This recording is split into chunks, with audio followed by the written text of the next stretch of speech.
One sudden slip along a desolate canyon trail puts world champion adventure athlete Danelle Balenji at the mercy of the Utah wilderness. I was in the middle of nowhere, and nobody knew where I was. Her legs useless, she's forced to crawl for every inch to try and escape the unforgiving desert. I thought I was gonna die. But she'll also need the help of her best friend. Go! If she's to win this ultimate survival test. The battle for her own life.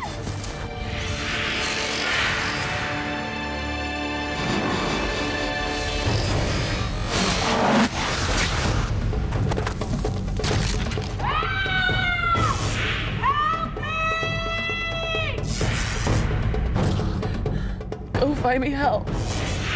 My last chance.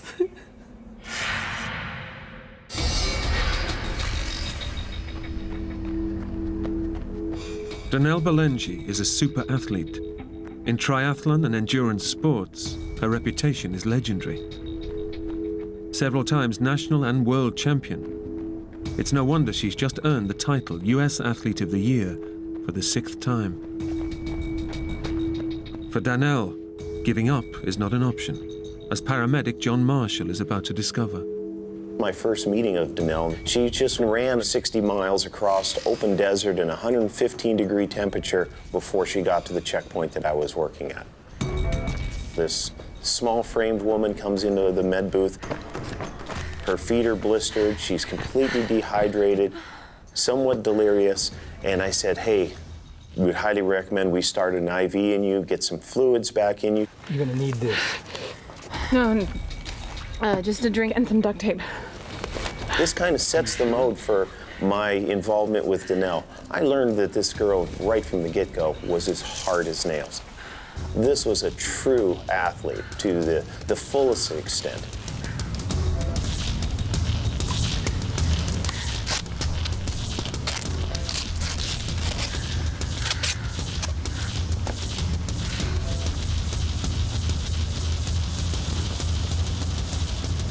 They say to be a great adventure athlete, first and foremost, you have to be hard to kill. Danelle was hard to kill.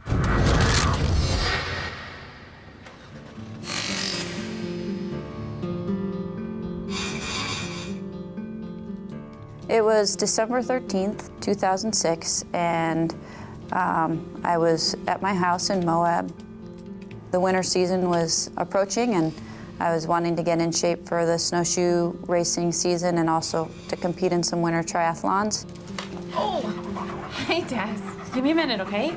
Just give me a minute. So I was to head out on about a 2 or 2.5 hour run, and I kind of had one of my favorite loops in mind. I hadn't done this loop in a while. Okay, all right. Okay.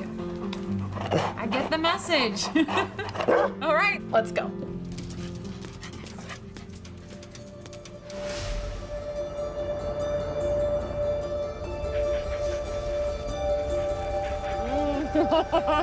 One of the world's premier extreme sports athletes, Danelle is known for staggering feats of endurance in adventure racing. Single and living alone, her constant companion is her dog, Taz. I got Taz from a puppy rescue. I remember going to the shelter and there were several puppies there. This one puppy sort of stood out. Hi. Because he was energetic and he liked to run around and he was hyper and he had this real playful attitude about him that I liked. I sort of connected with that. Look at this one. Oh, you're cute. Oh. And I remember some other lady went up to Taz and was holding him. And I looked at this lady and that's my dog. He wasn't my dog just yet, you know, but I just knew that he was the one. And then so I kind of kept an eye on this lady while she was playing with Taz. And as soon as she set him down, I snatched him up and said, I want this one. There's something that drew me to Taz, that I knew that he was the one for me.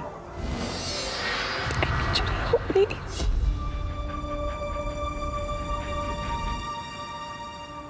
With Taz for company, Donnell is planning a routine training run through Moab's backcountry.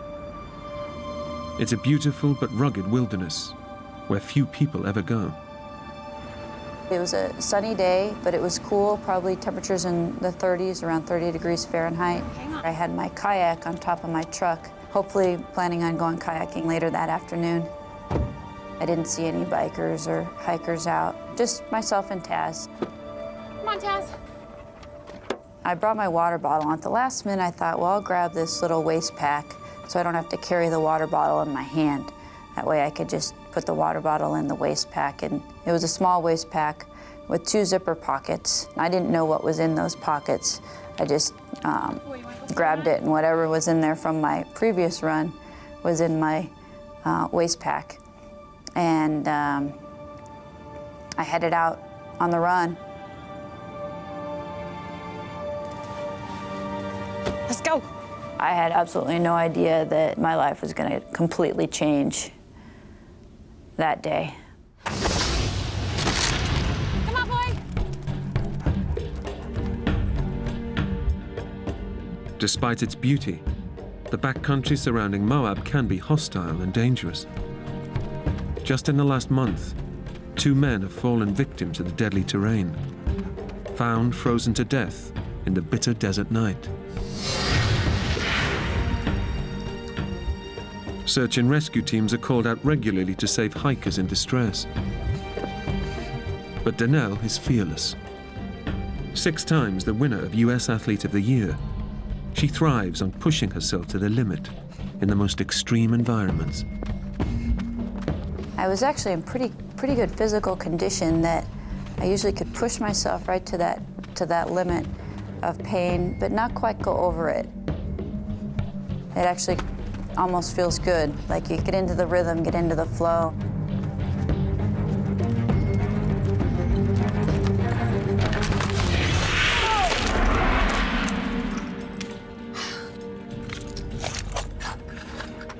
Out for that.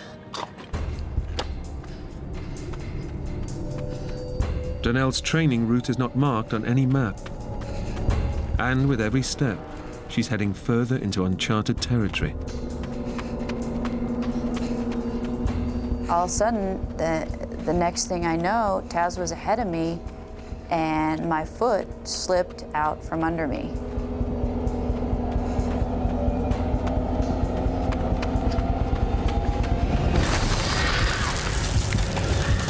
I almost immediately knew that I was in trouble because I couldn't stop. And I was moving fast at that point. And then the last 20 feet were an overhang. Free fall. I definitely had time to see my life kind of spin through my head and think about maybe I wasn't going to see another day. And then boom.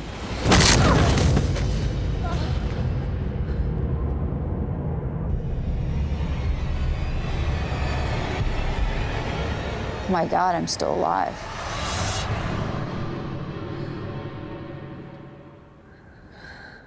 I didn't know what I had done to myself, but I knew I had hurt myself pretty bad. It's a horrendous fall. The impact has shattered Donnell's pelvis into pieces, leaving her skeleton severed in 2. There's nothing but soft tissue connecting her legs to the rest of her body. Super athlete Donnell goes into survival mode. Somehow my brain didn't allow itself to think too deeply about what had happened. Despite her terrible injuries, Donnell's endurance training kicks in, and she's determined to keep moving. So what I did was I took my right hand and put it on my right leg, and my left hand and put it on my left leg, and I could feel my legs.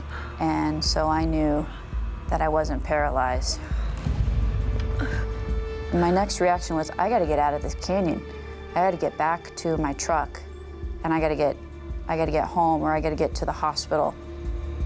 Incredibly, despite her shattered pelvis, the endurance athlete tries to stand up and run out of the canyon.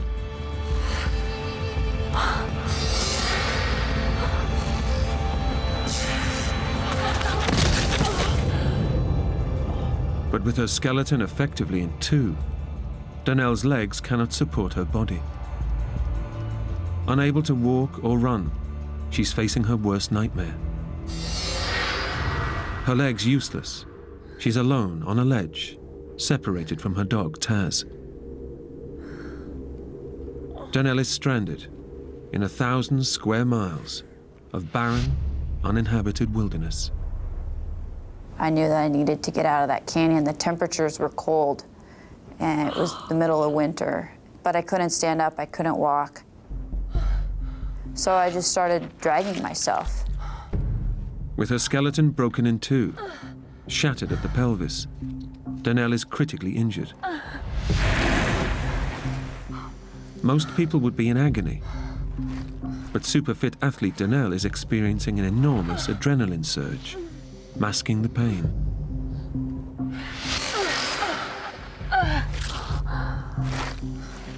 But the problem for Danelle now is which direction to go. She's no idea if there's a safe way down from the ledge.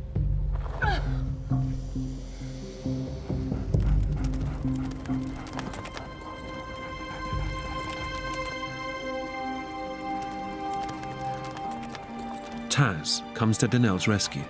Taz, there you are. Taz has found her way back through the canyon to reach her. She is no longer alone, but Taz's appearance brings more than comfort. Since he had gotten to where I landed, I knew that there was a route out. So I used him as my guide and kind of dragged myself where he went, along the shelf and then back down to the bottom of the canyon.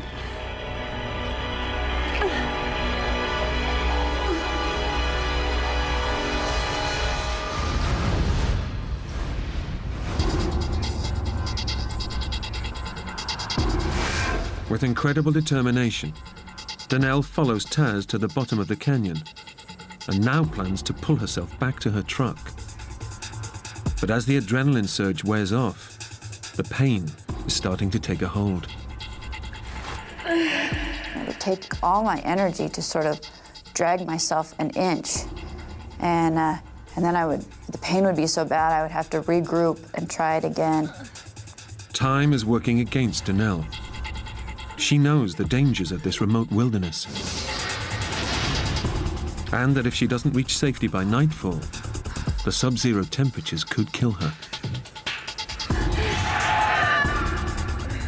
With her energy slipping away, Danelle remembers her waist pack.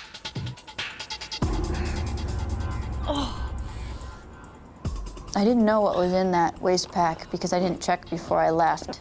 And in one of them was a little gel pack, sugar pack, that endurance athletes often bring with them to help provide energy for running. Eating the gel provides Danelle with a much-needed boost, as well as a moment to reflect on the colossal task she's taking on. But her progress is excruciatingly slow. At one point, I looked back at my tracks and I could just see where I'd dragged myself through this canyon. It took me probably 2.5 hours just to get to the bottom, dragging myself inch by inch. The canyon that took me maybe 2 or 3 minutes to walk up. The only comfort Danelle has is her dog's constant companionship. Taz was with me this whole time. I think he probably realized that I was injured.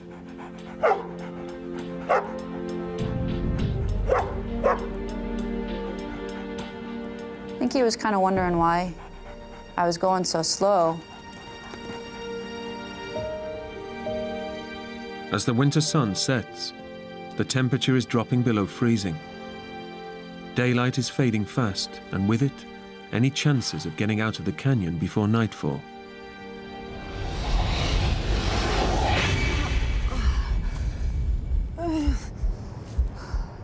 Despite Danelle's superhuman efforts, she's far from safety. Too tired to go on, she stops for the night.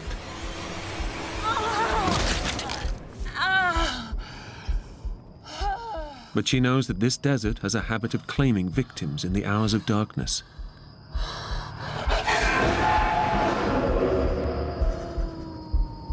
It was comforting having Taz there. And I also knew that if there was to be, say, a coyote or something that was to come into the canyon, that he would bark and scare any wild animals away.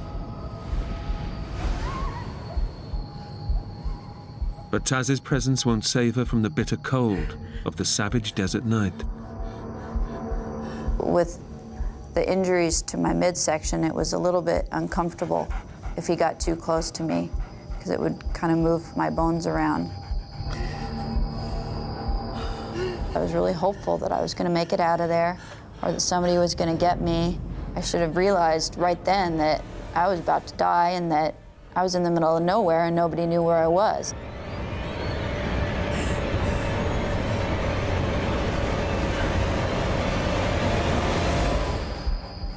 With hours to go before dawn, the temperature is already well below freezing, and it's still falling. It was bone chilling. You know, it'd be like laying in a freezer. My feet were frozen and they got frostbite.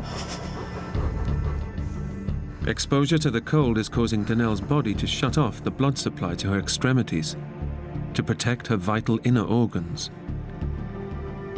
Frostbite could claim her fingers and toes, but it's only the first stage in the onset of hypothermia. I know that once you start to get too cold, then the brain will shut down, which is a symptom of hypothermia. With winter temperatures plunging into the 20s in the Moab Desert, Danelle draws on her athletic training to help her survive the night.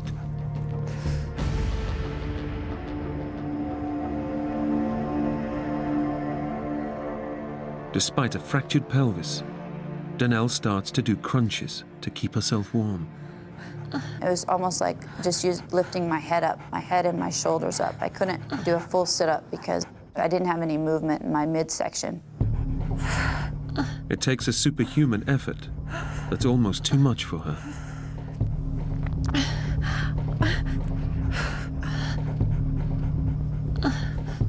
And then I started to fatigue, and I became tired, and I said to myself, I gotta find a pace that I could maintain through the entire night. Danelle forces herself to do one sit-up every 5 seconds, non-stop, over the next 6 hours. It's an extraordinary challenge, but it's the only way she'll stay alive. I knew if I fell asleep, I would have died of hypothermia. And I knew if I stopped doing the crunches that I would have died of hypothermia. In an incredible feat of physical endurance and mental stamina, Danelle wills herself to survive in freezing conditions.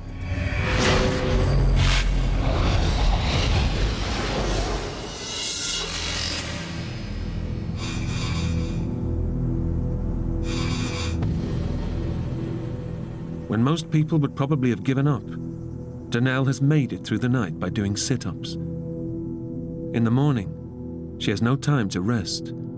She intends to crawl her way 2 miles back to her truck. My plan was to take that gel to give me some energy and then to continue to crawl out.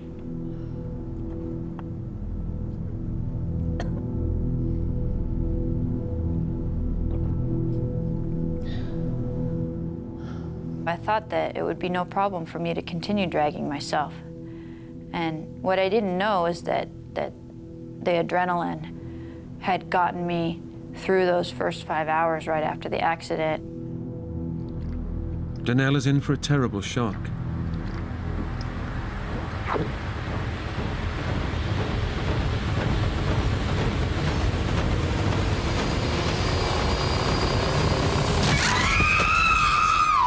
The adrenaline that protected her has completely worn off.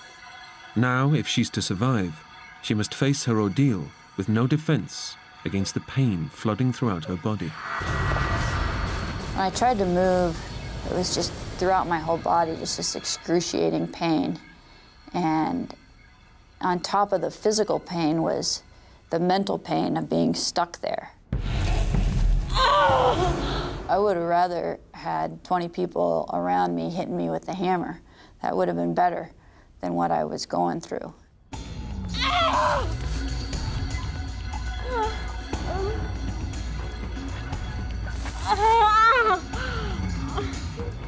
And that's when I started to think, somebody's got to notice that I'm missing.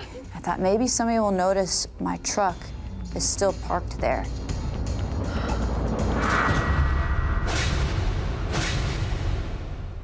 But as she lives alone, no one is looking for Danelle. No one knows she's missing.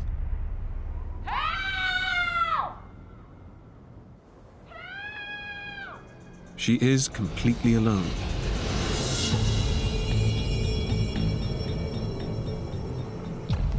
It's nearly 24 hours since her devastating fall, and Danelle is facing a new danger: dehydration.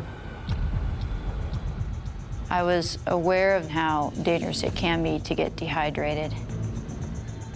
With her fresh water supply gone, only a small puddle by her side is helping her stay alive.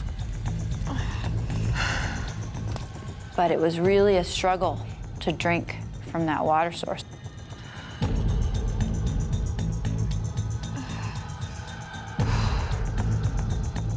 It was hard to get the water into my water bottle and into me.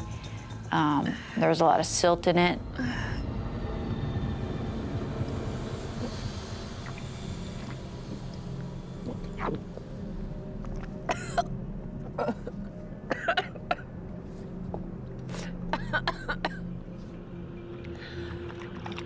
Easy for you.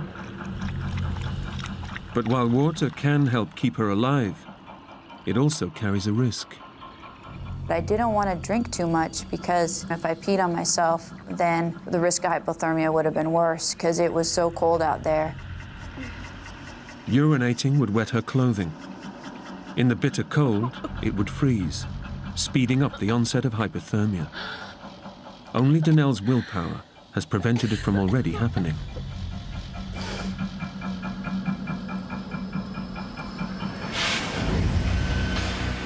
As the day wears on, the risk posed by the bitter cold lingers, but a new threat emerges. Inside her body, Danelle's injuries have taken a lethal turn for the worse. I started to feel this inflammation in my midsection, and it was kind of soft and squishy.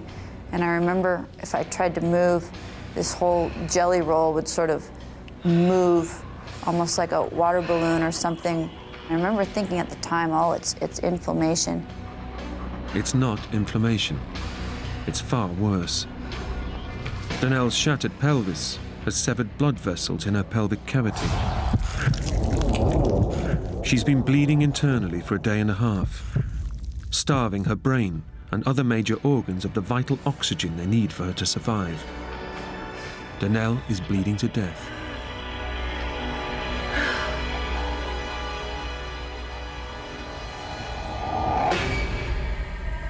Unable to move and facing another night in freezing temperatures, Danelle is finding it much harder to stay in control. She struggles to do her sit-ups. Worse still, she's beginning to hallucinate because of her blood loss and fatigue.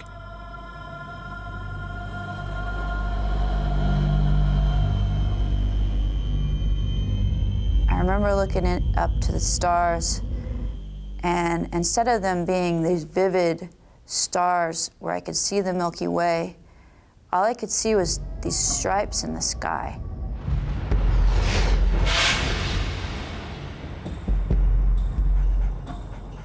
The second night was a lot harder.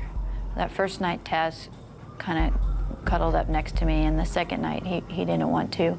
He would come and check on me, but he didn't cuddle up next to me. He just kind of looked at me like, you know, what are you doing laying there? But I don't think he knew what to do either. You know, he probably was, maybe he was thinking, you know, should I leave and go get some dog food, you know, and take care of myself, or should I stay here with her? I think Taz knew something was wrong then. His demeanor had changed a little. He seemed a little bit depressed. He seemed kind of frustrated that I wasn't taking him to his doggy bed. He wanted to continue on back to the house. And he kept looking at me like, come on, let's go to a more comfortable spot. second night felt a lot colder to me, too. Felt long and cold.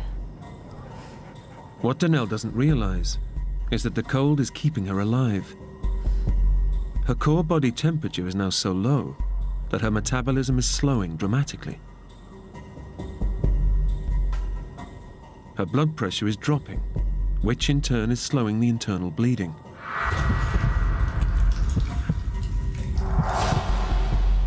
The cold is delaying the worst, but Danelle is already living on borrowed time.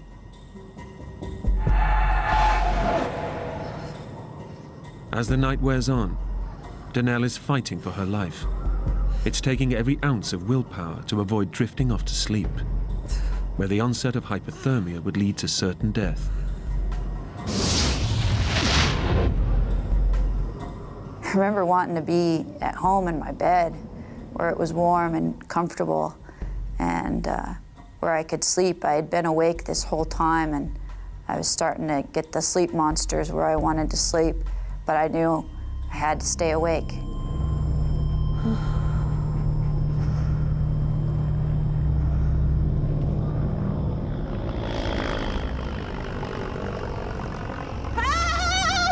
And I still kept hoping somebody would notice that I was missing. The reality of the situation was that I was in the middle of nowhere, and nobody knew where I was.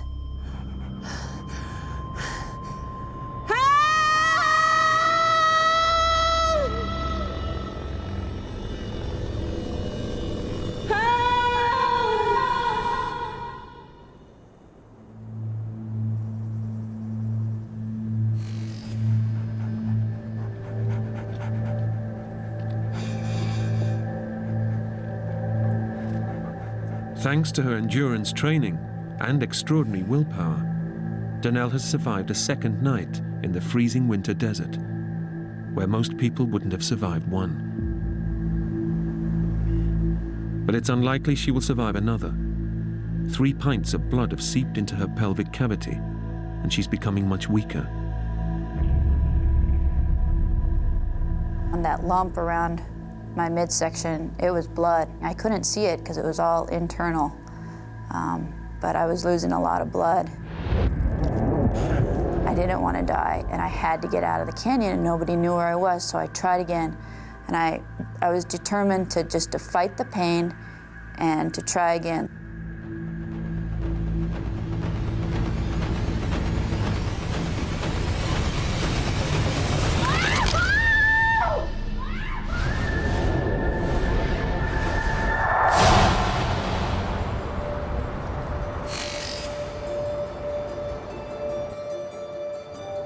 Two days after she set out on her run, several phone calls from Danelle's family and friends have finally alerted the police to her disappearance. Morning, Frank. What do you got there? I got a possible missing persons call yesterday. I went out to the house this morning to check it out. Lights are on, laptops on, truck's gone. No signs of activity for a couple days at least. I know her. Danelle Ballingy, the marathon runner. She trains up around Amasa. As a matter of fact, I'm heading up that way right now. I'll take a look around. Let me know if you find anything. I will.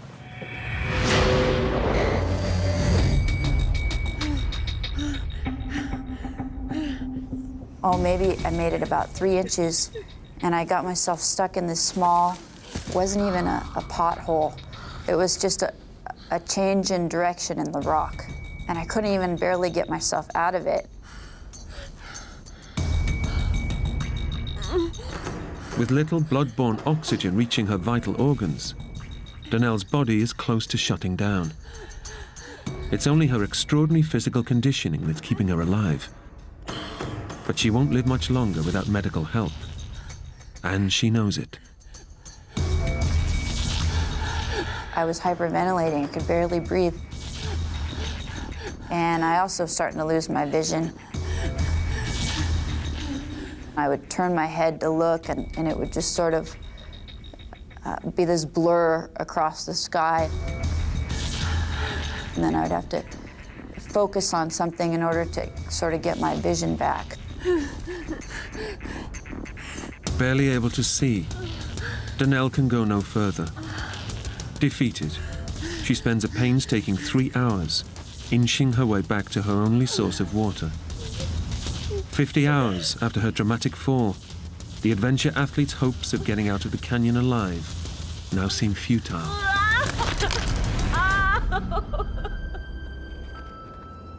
I got myself back into this spot and I just laid on my back and started crying. And I started to lose hope.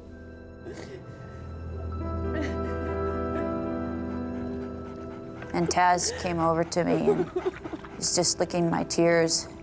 And I was so sad that I wasn't gonna I didn't know what was gonna happen to Taz. There was not gonna be anybody to take care of him. I was gonna miss not being able to play with Taz, miss being able to run with him and do the things I love to do. And that's when, still can't talk about it.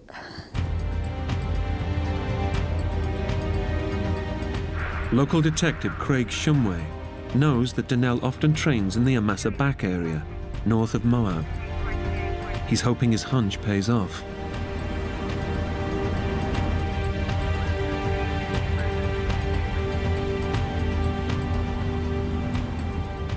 Bingo. Now a search and rescue operation can be launched, but it may already be too late for Danelle.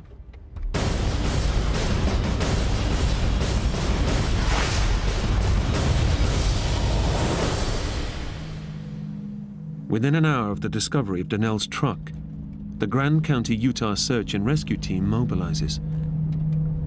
Danelle's been missing over 2 days, and they know any hopes of finding her alive are fading fast. Okay, we've got a missing persons, potential injury in the Amasa Back area. John Marshall is in charge of the search team out in the field. Our organization is set up that individual officers take turns being the officer in charge on any particular day. That day just happened to be my day. Female, brunette, about 5'4", 120 pounds, name Danelle Ballingy. Ballingy? You know her?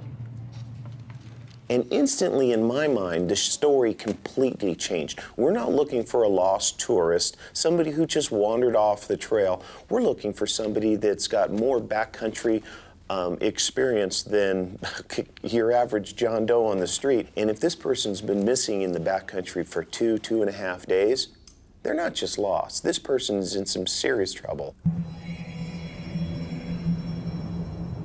While critically injured and exposed to freezing conditions, Danelle's endurance training has helped keep her alive for over 2 days. But the physical ordeal is wearing her down mentally. I was pretty close to dying at that point. And I had lost hope that anybody would find me. Now, after 51 hours, her intense willpower is breaking down. Despite increasing risk of hypothermia, she can no longer stop herself from urinating. With night bringing colder temperatures, Danelle knows that without a miracle, she'll likely freeze to death by morning. The extreme athlete has finally given in. That's when I started to think about my life and everything that I did.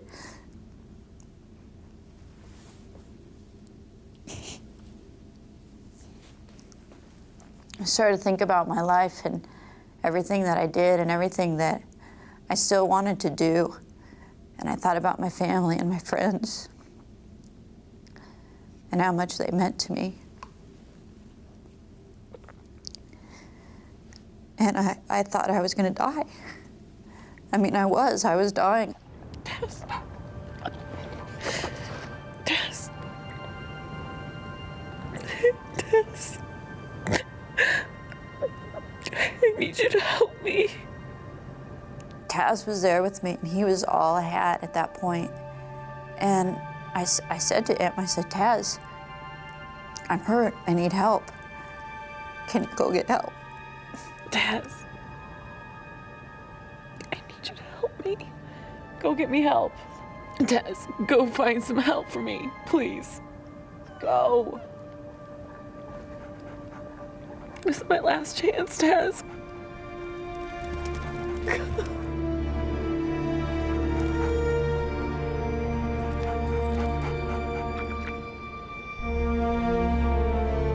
Go!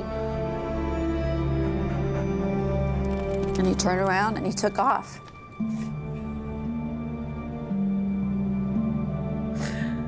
Taz is her only hope.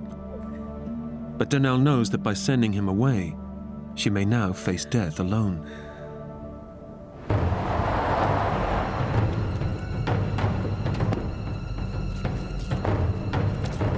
With little time to spare, Moab Rescue Operations Chief John Marshall arrives at the Amasa backcountry search area first. The backcountry here in southeastern Utah doesn't play any favorites. It's a beautiful, awe-inspiring landscape, but it also is deadly.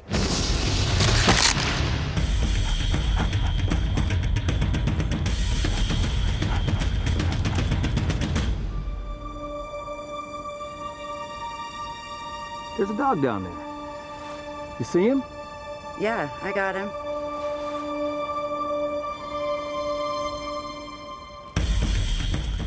Taz has found his way out of the canyon and is heading towards the search party. But as he races towards them, John fears the worst.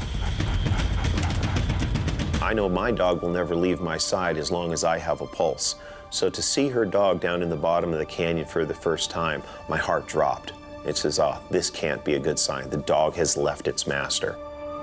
As the rest of the search party arrives, Taz reaches the top of the canyon. But he doesn't stop, and his behavior is bewildering, particularly to experienced tracker Bego Gerhardt. This bedraggled dog came running down the Jeep road and right through us. The odd thing was he didn't really want anything to do with us. Like he didn't walk up to the first person and go, feed me. John Marshall knows that Taz could hold the key to finding Donnell. But standard procedure dictates that he cannot delay the rescue operation any further. Bego, you take the Amasa Back Trail and the ATV. Bego Gerhardt is under no illusions about the enormity of the task facing them. It's usually you're going to look for somebody that's just out after dark, or they broke their ankle and you pretty much know where they are. But this was a full-on search, had no idea within, say, 20 square miles, which is huge in this country with all the canyons and cliffs. 20 square miles can take a long time to cover. It's time they simply don't have. As evening approaches, temperatures are already dropping. But Bego Gerhardt can't rush, for fear of missing a clue that may lead him to Donnell.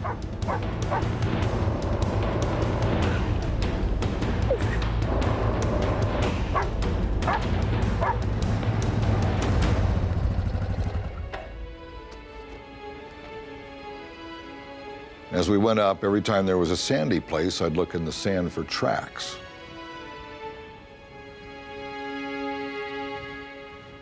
And pretty soon I thought I found some tracks that could be 2 days old, and there were dog tracks along with the shoe prints.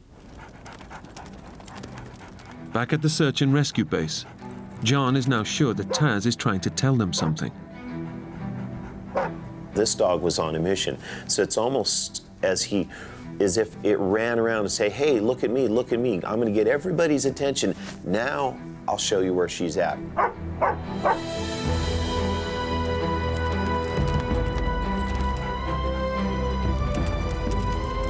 Where is he going? All of a sudden, down in the bottom of the canyon, the dog reappears and headed back up the Amasa Back Trail. So I get on the radio and I radio over to the vehicles heading up the trail. 1T812 to 1T836. Hey, Bego, looks like the dog's coming your direction. Let him pass. Let's see where he's going. I'm looking over my shoulder, and sure enough, Taz appears and takes off up over the hill. I'm going, you know, I think I should follow Taz for about 5 minutes just to see. Okay, dog. Let's see what you know. Time is running out. As nightfall approaches, a new threat to the rescue operation has emerged. Heavy snowfall is forecast, which Donnell couldn't hope to survive. Following Taz may now be the last chance of finding Donnell alive.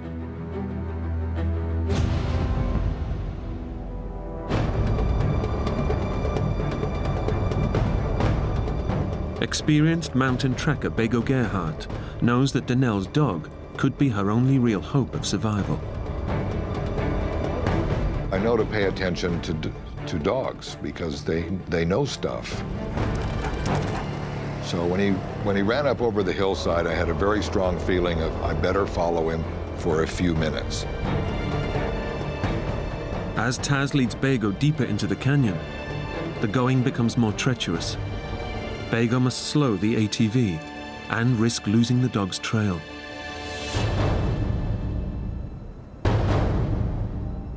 Donnell has no way of knowing that Taz has found help. She is resigned to dying out in the open. But when he returns, Donnell senses a change in his behavior. Next thing you know, Taz came up and he came right by me and he went straight to the puddle and he started drinking from my puddle. I remember thinking, that's my lifeline, that's the only water I got. Can't you find a different puddle, Taz? But I couldn't, I couldn't say that to him, and I just pet him a few times and let him drink from the puddle. And his demeanor had changed a little bit. He had seemed to get a little bit of energy back. And then he licked my face again, and he was kind of wagging his tail a little bit, and it was sad for me to see this happy little dog that I was never gonna be with. At the same time, I heard this other sound. Help!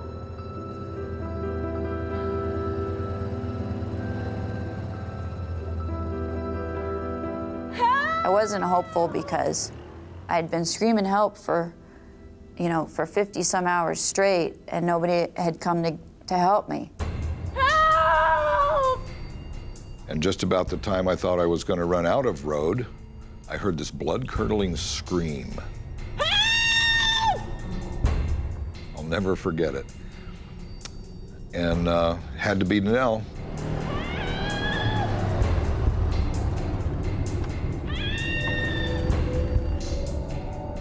I can't move! The sound got closer, and the engine cut out, and I start begging, desperate begging for help, explaining that I'm hurt, telling this person, you cannot leave, I need help, I need help. Help! Help! Please help me!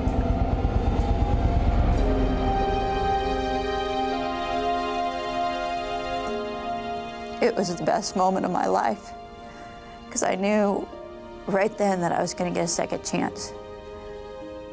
I knew I was going to make it. And it was quite emotional, because not very often do you go on a rescue where somebody's life is really quite on the edge. The look on her face was one of relief, and then the tears came. Next thing he said to me was, you got one good dog. And I just started crying. I just laid there and started crying. I don't think any human could have survived another night in those temperatures. Taz's extraordinary bond with Donnell has saved her life. Taz certainly did make the difference in shaving hours or perhaps even days off of finding Donnell. And in this rescue, she didn't have hours or days to spare. She was on the brink as it was. I knew Taz was a smart dog, but to be able to do what he did, this was a whole nother level of communication. Suddenly, my dog was taking care of me instead of me taking care of him. I look back on it now and I'm so grateful. He's truly a best friend.